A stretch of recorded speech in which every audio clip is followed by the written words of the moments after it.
reasons why you should own a motorcycle.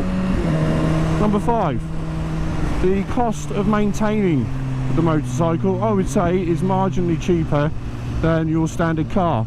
Cars need to be serviced every 12,000 miles or once a year. Motorcycles, I would say 3,000 miles or every 6 months.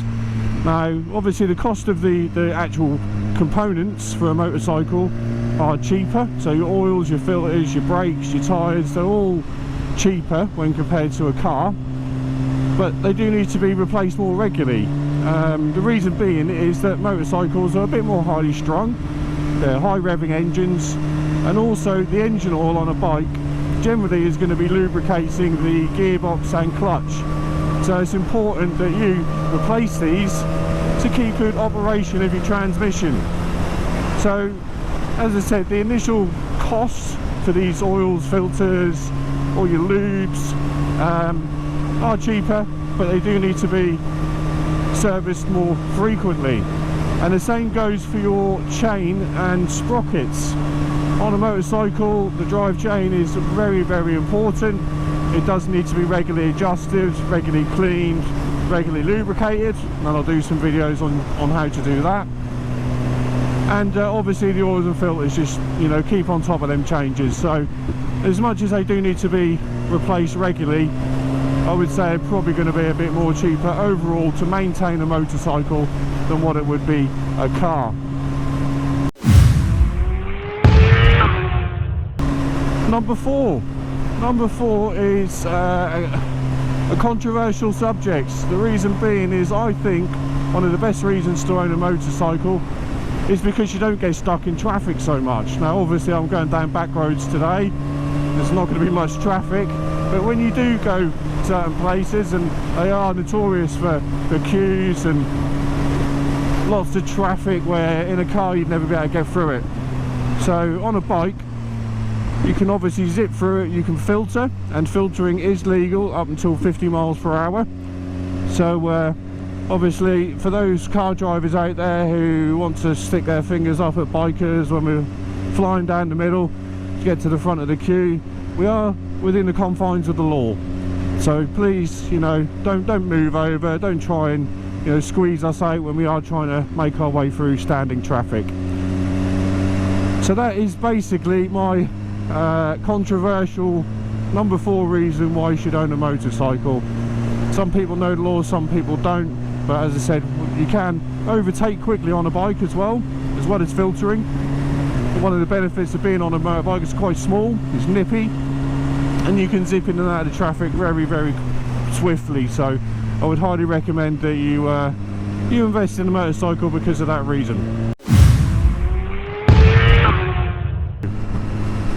Number 3, this is probably my favourite point because it is subject to the type of person you are, but motorcycles are just cool. Now your definition of cool and my definition of cool are two completely different things. There's people out there who think a big Harley is cool. Not really my taste, if I'm deadly honest. There's people out there who think the Lambretta and Vespa scooters are really cool. I can't say they're for me either. I did own a Vespa for a very short time, but yeah, just for me, super bikes are the best because of that. And I just think you cannot get any more cooler than a super bike, riding around in your big one-piece leather race suit looking like a Power Ranger on a super bike, looking like you're fresh out of MotoGP. To me, in my eyes, that is cool. So there's number 3 for you. Number 2, and this is one of the best things about owning a motorcycle, is motorcycle touring. Motorcycle touring is one of the most exciting things that I have ever done. I've been all over this country. I've been to the Peak District, I've been to Scotland, been to the West Country, obviously went to the Isle of Man last year. I can't put it into context how exciting it is to go on a big adventure like that, and just go places you've never been before. You're on a 2-wheeled machine, the buzz you get from motorcycle touring is just amazing. I can't recommend it enough. Also into Ireland a couple of years ago, and what a buzz that was. You know, going up in the Irish mountains, Southern Ireland, around Cork, along the coast, so picturesque, and you can really take it in on a motorbike, whereas you can't really do that on a car. That is a van with a illegally displayed speed camera, pretending to be a speed camera van. What an absolute... yeah, thanks for that, mate. Yeah, I nearly went over the handlebars trying to get down to speed before I entered the 30 there, because if I was 1 mile an hour over the speed limit as I enter that 30, clearly I'm endangering lives and all the other nonsense that the campaigners of speeding out there will have you believe. But anyway, getting off topic, yeah, motorcycle touring, absolutely awesome. It's completely different in a car. I've been all over this country in a car as well, and yeah, I enjoyed it. But when you're on a motorbike and you're out in the elements and you can see everything and you can just take it in more, and that is, you know, my number 2 reason why you should own a motorcycle, because you can go motorcycle touring.